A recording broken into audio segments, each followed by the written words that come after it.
E aí pessoal, começando mais um Metal Nerd, e hoje eu vou fazer a continuação do último vídeo, onde eu falei sobre vocalistas substitutos, e para não ficar muito grande dividir em dois, então lá vai a segunda parte. Se eu comecei o último vídeo com o Bruce Dickinson, que eu disse que foi um dos mais bem sucedidos vocalistas substitutos, esse que eu vou falar agora também foi muito bem sucedido, que é o Brian Johnson, do AC/DC. O Brian Johnson tinha uma banda chamada George, ou George, eu não me lembro agora, acho que era George, antes de entrar no AC/DC, né? Mas infelizmente o Bon Scott acabou falecendo e ele foi chamado para entrar na banda. Apesar de ter uma voz um pouco diferente do Bon Scott, um estilo mais agressivo de cantar, ele foi muito bem recebido. Ele já fazia na banda dele o cover da música Waterloo Rose. E aí os caras viram, gostaram, ele foi pra audição e acabou entrando na banda. Em 1980, o AC/DC lança o segundo álbum mais vendido da história da música. Não tô falando da história da banda ou da história do metal, da história da música. O Back in Black só perde pro Thriller do Michael Jackson. Então o cara tinha acabado de entrar na banda e já vem com esse puta clássico, né? Back in Black parece, você pega ele assim, parece um best-of. Tem vários clássicos da banda ali. E o Brian Johnson se consolidou na banda. Ele fazia muito bem as músicas dele ao vivo e também fazia muito bem as músicas do Bon Scott. Claro que o Bon Scott foi uma grande perda, porque até hoje eu ainda acho ele o melhor vocalista do AC/DC. Acho que a voz dele combinava mais com o estilo da banda. Mas também a banda se adequou a Brian Johnson quando ele entrou, né? Ainda era a mesma banda, mas com algumas coisas diferentes. E aí vieram grandes clássicos, Back in Black, For Those About to Rock, The Razor's Edge, vários álbuns muito bons que o AC/DC lançou, até o mais recente, que é o Rock or Bust, que infelizmente todos já sabem do problema que o Brian Johnson acabou tendo, que ele tinha o risco de perder a audição, e teve que deixar a banda, né? E para substituí-lo entrou o Axl Rose. Mas sem dúvida o Brian Johnson é um dos caras que vai ser lembrado para sempre na história do rock e foi sem dúvida um excelente substituto para o Bon Scott. Bom, agora falar de uma das minhas bandas favoritas e um dos meus vocalistas favoritos, que é Michael Kiske, ex-Helloween.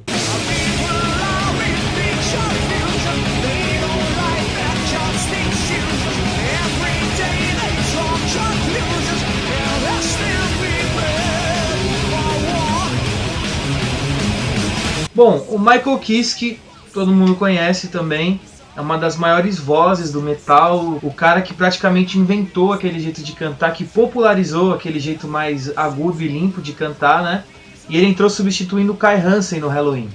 Não que o Kai Hansen tenha saído da banda, acontece que o Kai Hansen era guitarrista e vocalista, e achou melhor ficar só na guitarra para poder se dedicar melhor, né, a sua presença de palco e também para não sobrecarregá-lo demais, né. O que acontece é que o Michael Kiske entra na banda e a banda estoura. Lança com o Helloween os dois álbuns que são referências quando a gente fala de Power Metal, que é o Keeper of the Seven Keys parte 1 e parte 2, e é um sucesso instantâneo, né, o cara é sensacional, uma das melhores vozes que eu já vi. Lança também, após a saída do Kai Hansen da banda, o Pink Bubbles Goes Up, eu não sei se é essa a pronúncia, que já é um álbum bem abaixo dos dois anteriores, até porque a banda muda bastante a sonoridade, né? E em seguida é lançado o Chameleon, que aí é completamente diferente de tudo que já havia feito. Não que seja um álbum ruim, é um álbum bom, mas não correspondeu às expectativas de todo mundo, né? Só que até hoje, muito tempo depois do Michael Kiske ter saído, ainda tem muitas viúvas do Kiske, né? Muita gente que sente falta do Kiske,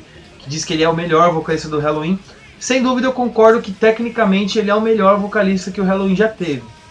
Mas de longe ele não é o cara que conquistou mais coisas dentro da banda. Claro, lançou dois álbuns muito clássicos, que são os dois Keepers, mas os outros dois também não foram lá grande coisa, né? Mas o que se pode dizer é que ele mudou a história do metal, sem dúvida.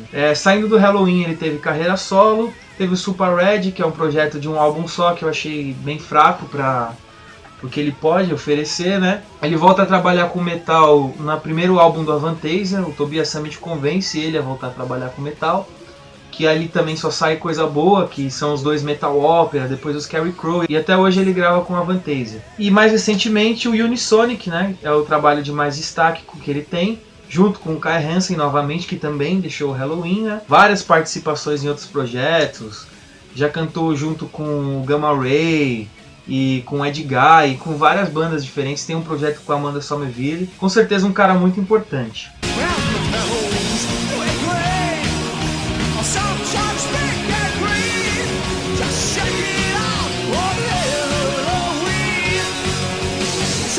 Steve was fine.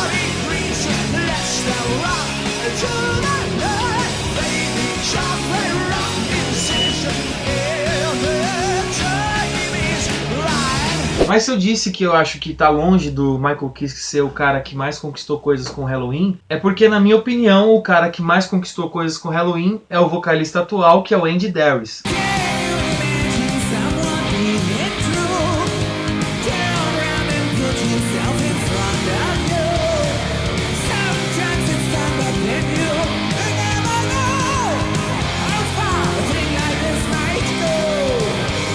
Que também é um vocalista substituto, que veio para substituir exatamente o Michael Kiske, né? E o Andy Darius é um cara sensacional. Ele vinha do Pink Queen 69, que é uma banda mais puxada para o hard rock, e ele lança o Master of the Rings, retornando mais ou menos, né, o som que fez o Helloween famoso, com algumas coisas diferentes, e o álbum também é um sucesso, né? O Helloween ali já era uma banda de renome, né? E putz, ele lança só coisa boa com a banda. Master of the Rings, Better Than Raw, o Keepers 3, que é um bom álbum também, Glavin with the Devil, Habits Don't Come Easy, tem mais álbuns aí nesse meio, todos álbuns bons. Talvez o mais fraco que ele já tenha lançado com o Helloween seja o último, né, que é o My God Given Right, que eu achei um álbum bem abaixo da média, mas pra mim é o vocalista definitivo do Helloween. Eu não fico com esse negócio de que o Kiske, porque o Kiske tá fazendo outras coisas, e também é muito bom você poder ter o Kiske fazendo coisas geniais fora do Helloween, enquanto o Helloween ainda permanece como uma boa banda. A única coisa que se pode reclamar do Andy Darius é no ao vivo, né? Hoje em dia ele já não consegue nem cantar as músicas dele direito, mas aí é compreensível por causa da idade, ele fuma muito também. Mas as músicas do Michael Kiske ele sempre teve dificuldade de cantar, né? Mas também é compreensível, né?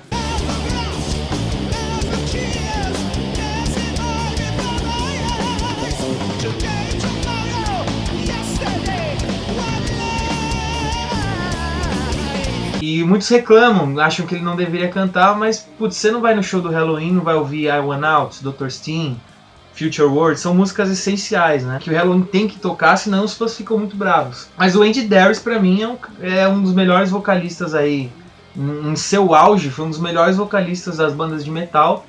E tomara que ele fique aí até o Helloween se aposentar, que eu acho que vai acontecer. E o cara é nota 10. Bom, e o próximo que a gente vai falar aqui é outra unanimidade, que é o Ronnie James Dio.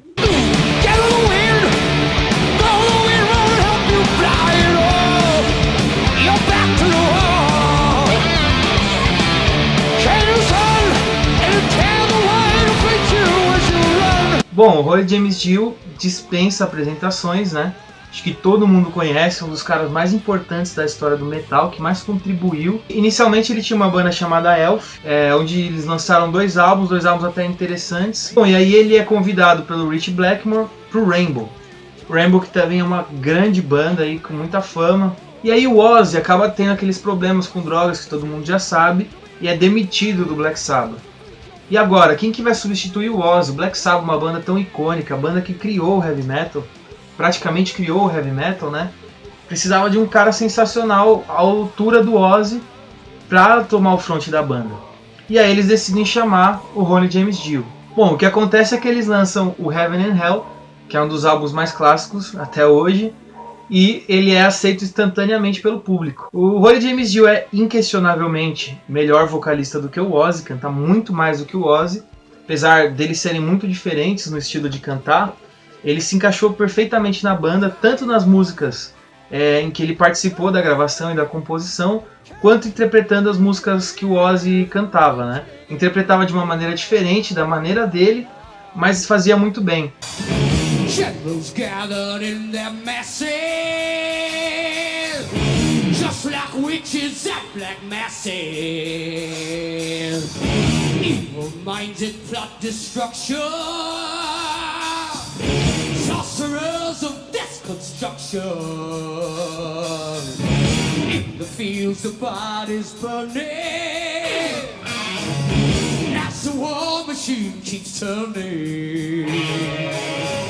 E foi muito importante para o Black Sabbath a entrada do Ronnie James Dio, porque não só contribuiu vocalmente, também nas composições. Então as letras começaram a ficar mais místicas.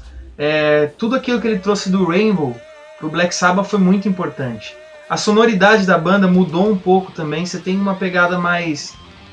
ainda é aquele heavy metal, só que é um estilo de heavy metal diferente. É só você pegar, escutar o Paranoid e escutar o Heaven and Hell, você vai ver a diferença. Depois eles lançam o Mob Rules, que é um pouco inferior ao Heaven and Hell, mas também é um clássico, tem excelentes músicas. E aí, por um desentendimento, né, que até hoje é meio nebuloso, tem muitas lendas, o Ronnie James Dio acaba saindo do Black Sabbath, lança a carreira solo dele, que também tem muito sucesso. Uma das músicas mais conhecidas aí, Holy Diver, Rainbow in the Dark, Egypt, tem várias músicas conhecidas, Last in Line. E aí ele acaba voltando novamente para o Black Sabbath, lançam o The Humanizer, que faz um certo sucesso. E aí, mais uma vez, num desentendimento, ele acaba saindo da banda porque ele se recusa a abrir o show do Ozzy Osbourne. E aí o Rob Halford é convidado e tem aquele show horrível que vocês devem conhecer. Não que eu culpe o Rob Halford, até porque ele teve que tirar as músicas tudo de última hora, mas realmente é vergonhoso aquele show lá, não sei nem porque que eles filmaram.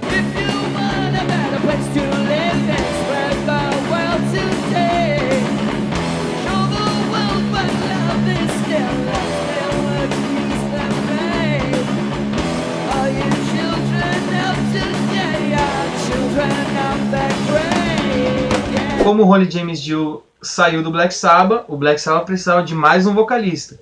E na história do Black Sabbath, o que não falta é alteração e informação. 200 bateristas, acho que 9 vocalistas. E aí, para substituir o Ronnie James Dio, eles chamaram nada mais, nada menos do que Ian Gillan.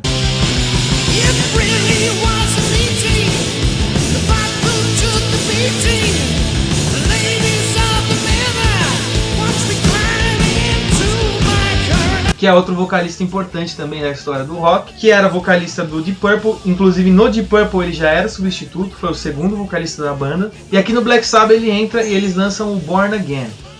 É um álbum um quanto tanto estranho, muito diferente de tudo que o Black Sabbath fez. Tem umas músicas esquisitas nesse álbum, eu achei ele bem fraco, tanto que o Ian Gillan acaba ficando só para esse álbum. E no próximo, que é o The Eternal Idol, já entra o próximo vocalista, que é o Tony Martin. Galera, esqueci de falar do álbum de 1986, Seventh Star, que foi um álbum que era para ter sido a carreira solo do Tony Iommi, mas a gravadora não deixou e ele teve que lançar com o nome de Black Sabbath. O vocalista desse álbum foi o Glenn Hughes, também um grande vocalista que fez parte de bandas como Deep Purple, Trapeze, e hoje ele tem o Black Country Community.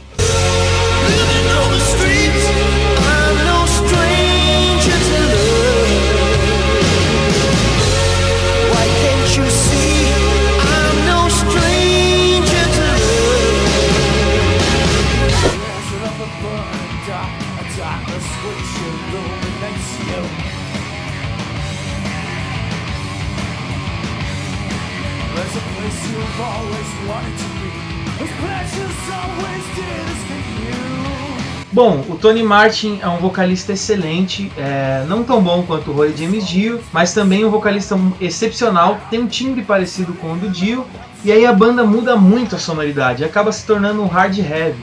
Tem a adição muito forte de teclados, né? E o Tony Martin, o período Tony Martin no Black Sabbath é um período que é completamente esquecido. Ninguém se lembra, as bandas covers não tocam nas rádios, ninguém fala sobre isso, é como se não existisse. Só que ele ficou muito tempo no Black Sabbath, ele lançou vários álbuns excelentes, Cross Purpose, Headless Cross, o Tear, que é um excelente álbum. Por que os caras esquecem, né, de um cara que foi tão importante para a história da banda? O próprio Tony Iommi já disse que quer gravar alguma coisa com o Tony Martin, né? E foi um período nebuloso na história do Black Sabbath, porém um período muito bom. Tem excelentes músicas, todo o álbum Tear é bom, Headless Cross. O Headless Cross tem excelentes músicas, Kill the Spirit in the Spirit World, Devil Daughter, tem excelentes músicas. E eu fico triste que essa fase Tony Martin tenha ficado tão esquecida, né? Mas também foi um vocalista muito importante, um vocalista substituto que eu admiro muito.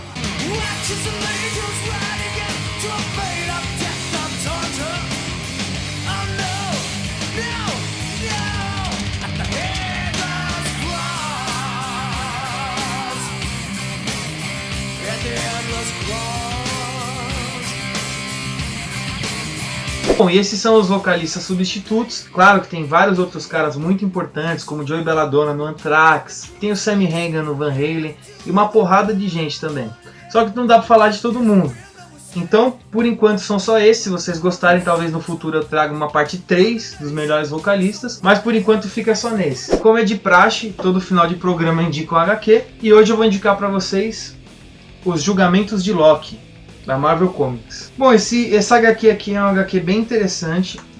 É mais uma daquela série de vilões que a Marvel lançou, que tinha do Dr. Octopus, do Thanos, do Mercenário, que inclusive é muito boa, do Dr. Destino.